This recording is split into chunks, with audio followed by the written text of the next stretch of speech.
డిగ్రీలు చేతలు పట్టుకొని దిక్కుతోచక నిలబడ్డావో తమ్ముడా, ఇకనైనా గొంతు తెరుచుకొని ప్రశ్నించడం నేర్చుకో.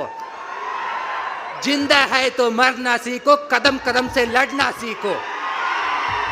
ఇదే సరునగర్ స్టేడియంలో ఇక్కడే ప్రియాంక గాంధీ, రాహుల్ గాంధీ, అలాగే మన సీఎం రేవంత్ గారు ఒక మాట అన్నారు.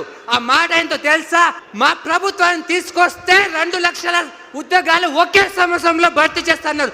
అదే యువర్ డిక్లరేషన్. అప్పుడు యువర్ డిక్లరేషన్ గురించి మమ్మల్ని ఇప్పుడు అడిగితే నోటిఫికేషన్ ఎక్కడ అని మేము అడిగితే బావులెందుకు సావండి, ఎండెందుకు సావండి అని అంటారా?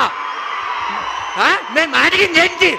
మేము అడిగింది కొలువులు, నువ్వు ఇచ్చింది కన్నీరు. మేము అడిగింది నోటిఫికేషన్, నువ్వు చూపిస్తుంది పోలీస్ స్టేషన్. ఇదా దిల్సు నగర్ లో, అశోక్ నగర్ లో మా రక్తాన్ని చిందిస్తున్నారు కదా లాఠీ చార్జ్ తో. గాంధీ భవన్ గదులలో కూర్చొని మా ఆకలి కేకలను అవహేళన చేస్తున్నారు కదా. ఈదా దిల్సు నగర్ స్టడీ హాల్లో, లైబ్రరీలలో మా గుండెల బరువు కన్నీటి వరదలు కారుతుంది కదా. ఇంకా ఎలా చెప్పాలి? ఇంకా ఎలా చెప్పమంటారు? ఇదే కాంగ్రెస్ ప్రభుత్వము దిక్కుతోచని స్థితిలో చావు బతుకులో ఉంటే మా నిరుద్యోగుల మిత్రులు ఆక్సిజన్, నిరుద్యోగులు రాముడు విడిచిన బాణం లాంటి వాళ్ళు. ఎస్, రాముడు లేదంటే రామేం లేదు, నిరుద్యోగ సపోర్ట్ లేదంటే మీ ప్రభుత్వం లేదు. అవునాగా ఇక్కడ వచ్చిన నిరుద్యోగులు ఒక్కొక్కరు సైనికుల కదిలి నీ పీదని కూలతో అయిపోతే అప్పుడు నన్ను అడుగు. ఎస్, అవునా? ఇదే బీఆర్ఎస్ గవర్నమెంట్ గత ప్రభుత్వం ఇచ్చిన నోటిఫికేషన్ను నీ ఖాతాలో వేసుకున్నావు కదా. నీ దమ్ము ధైర్యం ఉంటే అదే అయోధ్య రాముడి ప్రమాణం చేసి చూపెట్టు, ఇది నేను ఇచ్చాను అని చెప్పగలవా? ఎస్, నీ మనవాడు పూరీలు చేసుకుంటే ఏమన్నావు? అదే మనవాడుని టీజీపీఎస్సీ అని కొట్టి చూపెట్టు. నోటిఫికేషన్ నీ ప్రభుత్వం ఇచ్చిందా లేదా? గత ప్రభుత్వం ఇచ్చిందో తెలుస్తుంది కదా. అప్పుడు వాడు అంటాడు, తాత ఇది మన నోటిఫికేషన్ కాదే, కేసీఆర్ తాత ఇచ్చిన నోటిఫికేషన్ అంటాడు కదా. అవునా కాదా? ఎస్, నేను ఒక రిక్వెస్ట్ చేస్తున్నా, గీతమ్మ విని ఒకరోజు అన్నం పెట్టకమ్మ, అప్పుడైనా మా బాధ ఏంటో తెలుస్తుంది. అవునా కాదా? అయ్యే ఎస్, నువ్వు పెట్టుకునేది ఎవరితో? ఈ నిరుద్యోగుల గురించా?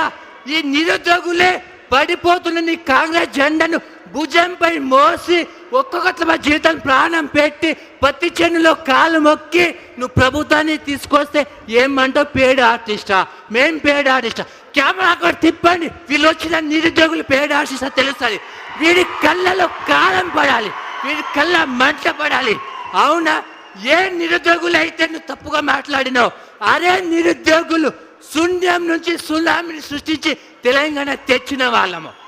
అదే నిరుగదు ప్రభుత్వాన్ని మార్చి నిన్ను గద్దెనెక్కిస్తే మమ్మల్ని అవహేళన అంటావా? మమ్మల్ని పేడ్ ఆర్టిస్ట్ అంటావా? గుర్తు పెట్టుకో రేవంత్ రెడ్డి సార్, నిన్ను మమ్మల్ని చావమంటున్నావు కదా, మా శవాలతో రాజకీయం చేస్తావా? మా శవాల మీద చిల్లరెట్టుకునేలాగా బతుకుతున్నావు కదా. అవునా? ఎస్, గుర్తుపెట్టుకో, మేము నిరుద్యోగులమే. ఈ నిరుద్యోగులని సైన్యాన్ని కదిలి నిన్ను పాతాలని తొక్కపోతే నన్ను అడుగున్నావు.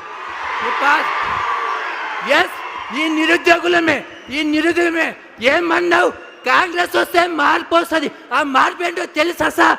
మమ్మల్ని కుమిలి నరకంగా చచ్చిపోతున్నారు. ఇదా మీ మార్పు? ఇదా ప్రజా పాలన మీది? ఎస్, నువ్వు అన్నావు కదా, ఒక్కటికి 100 నువ్వు ఒక్కొక్క మాటకి 100 సార్లు నీకు గిఫ్ట్ ఇవ్వకపోతే నన్ను అడుగు. ఎస్, నువ్వు అన్నావు కదా వచ్చే ఎలక్షన్లో 117 అన్నాయి. ఎస్, 117, 1+7 = 9. మేము కాంగ్రెస్ డిజిటల్ 9 మరి మీకు బాగా ఇష్టమే. అదే ఇవ్వకపోతే, అదే గిఫ్ట్ అని ఇవ్వకపోతే మేము నిరుద్యోగులం కాదు, తెలంగాణ బిడ్డలమే కాదు. ఎస్, ఈ తెలంగాణ బిడ్డలము, తెలంగాణలో పెట్టిన వాళ్ళని, తెలంగాణలో పుట్టి మరణించిన తెలంగాణ బిడ్డగా మమ్మల్ని ఏముంటుంది? అమ్మ నాన్న ఒక్కొక్క రూపాయి ఇచ్చి వాళ్ళ రక్తాన్ని మా చెమట రూపంలో ఒక్కొక్క రూపాయి ఇస్తే ఏమనిపిస్తుంది? ఆ రూపాయి ఖర్చు పెట్టుకోదా అమ్మ నాన్న చూడలేక బాధ ఎలా ఉంటుంది? కన్న కొడుకు ఆ బాధ ఎలా ఉంటుంది నీకు తెలుసా? ఎస్, గీతమ్మ వీడిని చెప్పు, నువ్వైనా చెప్పు. మనవాడు మీరంటే ఇష్టం కదా, మీరని చెప్పడు. మా నిరుద్యోగులు కన్నీళ్ళు కారుతున్నాయి అయ్యా, కనీసం వీళ్ళ నోటిఫికేషన్ ఇవ్వని. లేకపోతే నిన్ను నిరుద్యోగులు 3 లోకల పాతలకి రాజకీయంగా తొప్పకపోతే నన్ను అడుగు.